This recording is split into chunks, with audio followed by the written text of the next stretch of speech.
नमस्कार दोस्तों, प्राचीन काल में हमारे संत मुनियों ने कुछ ऐसे उपाय खोजे थे जिसका उपयोग करके वह लंबे समय तक बीमारियों से मुक्त होकर अपना जीवन जीते थे। आज के वीडियो में हम उनमें से सबसे महत्वपूर्ण नियमों का बात करेंगे जो बहुत आसान है और जिसे आप अपने जीवन में अपनाकर कोई भी व्यक्ति, पुरुष या महिला, बूढ़ा या बच्चा अपना सकता है और बीमारियों से मुक्त स्वस्थ जीवन जी सकता है। इस नियम को समझने के लिए सबसे पहले यह समझें कि प्राचीन काल में हमारे संत मुनि कभी भी सूर्यास्त के बाद भोजन नहीं करते थे। चरक संहिता में इसका कारण बताते हुए कहा गया है कि मानव शरीर में जठराग्नि होती है जो पाचन क्रिया को नियंत्रित करती है, जिसे कुछ लोग पाचक अग्नि के नाम से भी जानते हैं। और यह जठराग्नि यानी पाचक अग्नि सूर्य के संपर्क में आने पर अच्छे से काम कर सकती है। और जब कोई व्यक्ति सूर्य डूबने के बाद भोजन करता है तो रात के समय उसकी पाचक अग्नि सक्रिय नहीं होती है, जिसके कारण धीरे धीरे पाचन क्रिया में बाधा उत्पन्न होने लगती है और इसके कारण समय के साथ शरीर में बीमारियां उत्पन्न होने लगती हैं। यहीं से सभी रोगों की जड़ का जन्म होता है।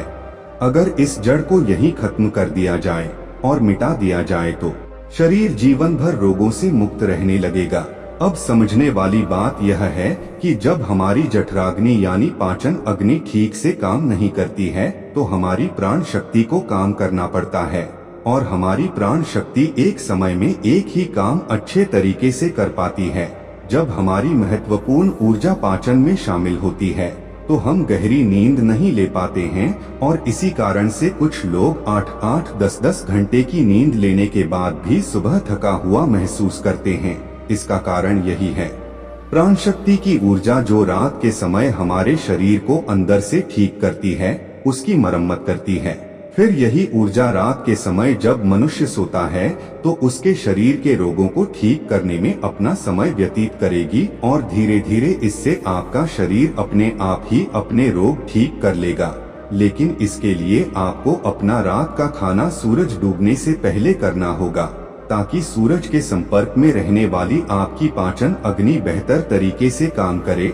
यह आपके भोजन को जल्दी पचाने में मदद करेगा, जिससे आपकी जीवन शक्ति अन्य कार्य कर सकेगी।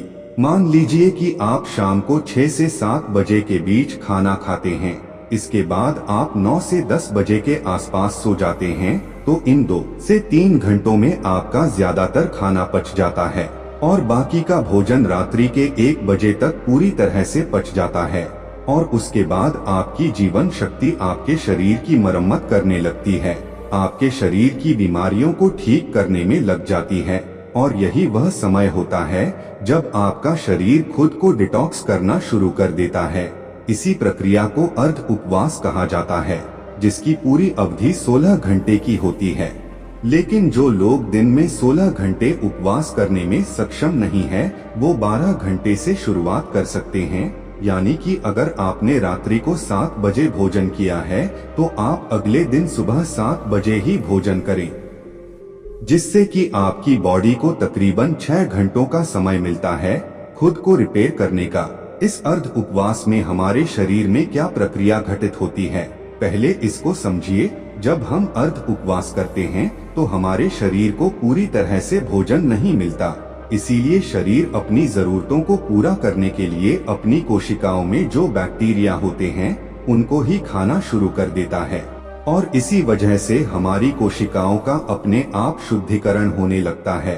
वैज्ञानिक भाषा में इसे ऑटोफैजी कहा जाता है, जिसका मतलब होता है बॉडी को सेल्यूलर लेवल पर डिटॉक्स करना।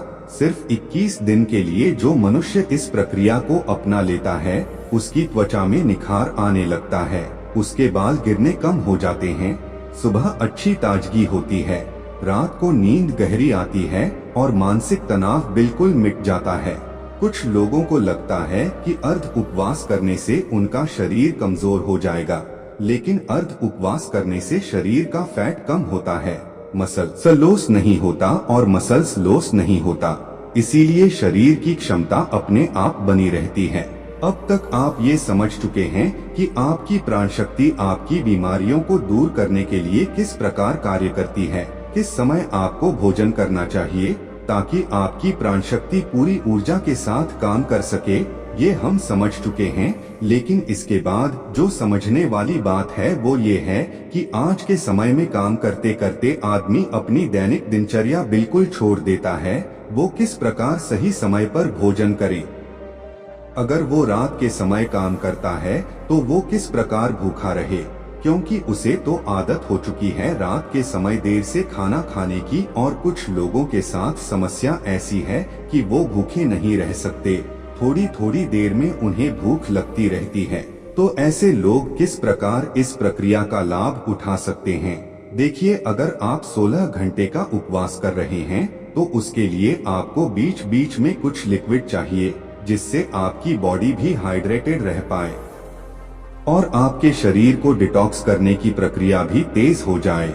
शुरुआत में अगर आप अपना रात्रि का भोजन 7 बजे कर लेते हैं तो आपको 10 बजे तक भूख लगेगी ही लगेगी। उस समय जब आपको भूख लगे तो उस समय आप नारियल पानी पी सकते हैं।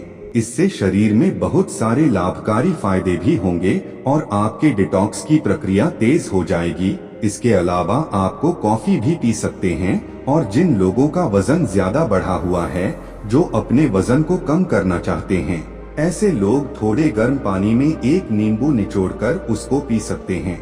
इससे उन्हें अद्भुत लाभ होंगे। कुछ ही दिनों में वो पाएंगे कि उनके शरीर का वजन कितनी तेजी के साथ घट गया है। लेकिन जिन लोगों को ठंड जल्दी लगती है, जुकाम जल्दी होता है, खांसी हो जाती है, बुखार हो जाता है, तो ऐसे लोग रात में पानी में नींबू निचोड़कर कभी ना पिएं। रात को त्रिफला चूर्ण भी लिया जा सकता है, जो कि बहुत लाभकारी होता है। वो आपके शरीर को डिटॉक्स करने में उसकी बहुत सहायता करता है। सुबह आपका पेट अच्छे से खाली होगा। अगर रात को आप त्रिफला चूर्ण लेकर सोते हैं तो जिन लोगों को डायबिटीज या फिर शुगर की प्रॉब्लम रहती है, ऐसे लोग अर्ध उपवास पूरा करने के बाद जब अपना पहला भोजन करते हैं, यानी कि सुबह ब्रेकफास्ट जब वो करते हैं, तो हल्के गर्म पानी में एप्पल साइडर विनेगर, दालचीनी का पाउडर और ऊपर से एक नींबू निचोड़कर पी सकते हैं। इससे उन्हें डायबिटीज में बहुत राहत मिलेगी और कुछ ही समय में उनके रिजल्ट्स बिल्कुल चेंज हो जाएंगे। उनका शुगर लेवल, डायबिटीज बिल्कुल मेंटेन होने लगेगा। जिन लोगों को हार्ट की प्रॉब्लम ज्यादा रहती है, ऐसे लोग सुबह ब्रेकफास्ट में घी या फिर कद्दू का जूस ले सकते हैं। ये उनकी त्वचा के लिए, उनकी बॉडी को डिटॉक्स करने के लिए और हार्ट के लिए सबसे ज्यादा बेनिफिशियल होता है। जिन लोगों का डाइजेशन ठीक नहीं होता है, ऐसे लोग पानी में अजवाइन और जीरा गर्म करके उस पानी को ठंडा करके पी सकते हैं। इससे उनकी पाचन क्रिया बहुत सुलभ हो जाएगी। और जिन लोगों को अर्ध उपवास करने में दिक्कत होती है, बार बार भूख लगती है, तो ऐसे लोग हल्के गर्म पानी में शहद मिलाकर पी सकते हैं। ये उनकी भूख को मिटा देगा और उनके शरीर को डिटॉक्स करने में बहुत मददगार ही साबित होगा। कुछ लोग जल्दी रिजल्ट पाने के लिए हफ्ते में 2-2 दिन उपवास करते हैं, लेकिन फिर 5 दिन पेट भर भर के भोजन करते हैं। इससे उनको जल्दी रिजल्ट्स तो मिल जाते हैं, लेकिन ज्यादा समय तक ऐसे रिजल्ट्स टिकाऊ नहीं होते। अर्ध उपवास यानी कि इंटरमिटेंट फास्टिंग धीरे धीरे रिजल्ट दिखाती है, लेकिन इसके जो रिजल्ट होते हैं वो परमानेंट होते हैं। इसमें ऐसा नहीं होता है कि जैसे ही आपने फास्टिंग करनी छोड़ी वैसे ही आपका फिर से वही हाल हो गया। इसमें एक बार आपके शरीर को जो फायदे हो गए वो बहुत समय तक मिटते नहीं हैं।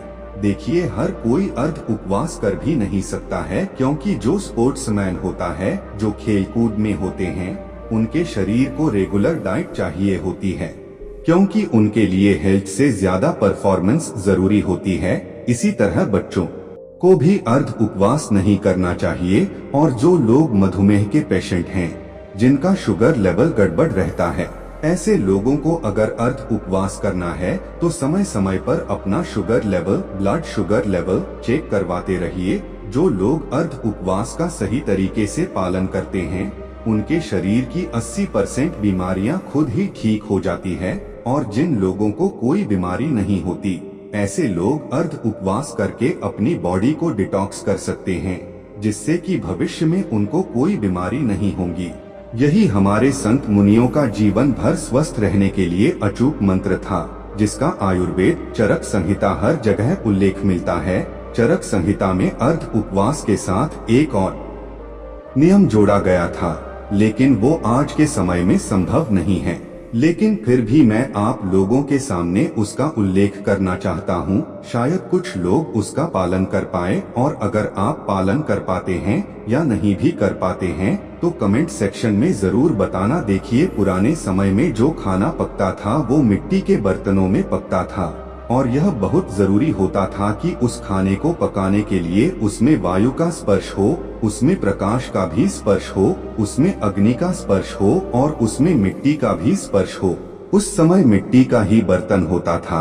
अग्नि का स्पर्श खाने को पकाने के लिए दिया जाता था, और सूर्यास्त से अगर पहले खाना पकेगा तो उसमें प्रकाश का भी स्पर्श आ जाएगा और वायु का भी स्पर्श आ जाएगा, क्योंकि खाना प्रेशर कुकर में नहीं पकता था, खुले बर्तन में पकता था, जिससे वायु उसको स्पर्श कर सके। लेकिन आजकल की जीवन शैली में यह संभव नहीं है, इसीलिए कम से कम हम अर्ध उपवास करना तो सीखे। चाहे हम उस तरह का भोजन तैयार नहीं कर पा रहे, लेकिन अर्ध उपवास करके अपने शरीर को फायदा तो पहुंचा सकते हैं। तो दोस्तों, उम्मीद करता हूँ आपको इस कहानी से एक अच्छी सीख मिली होगी। यह कहानी आपको कैसी लगी हमें कमेंट बॉक्स में कमेंट करके जरूर बताएं, और साथ ही इस कहानी को अपने दोस्तों के साथ जरूर शेयर करें ताकि उन्हें भी इस कहानी से कुछ सीखने को मिल सके। धन्यवाद।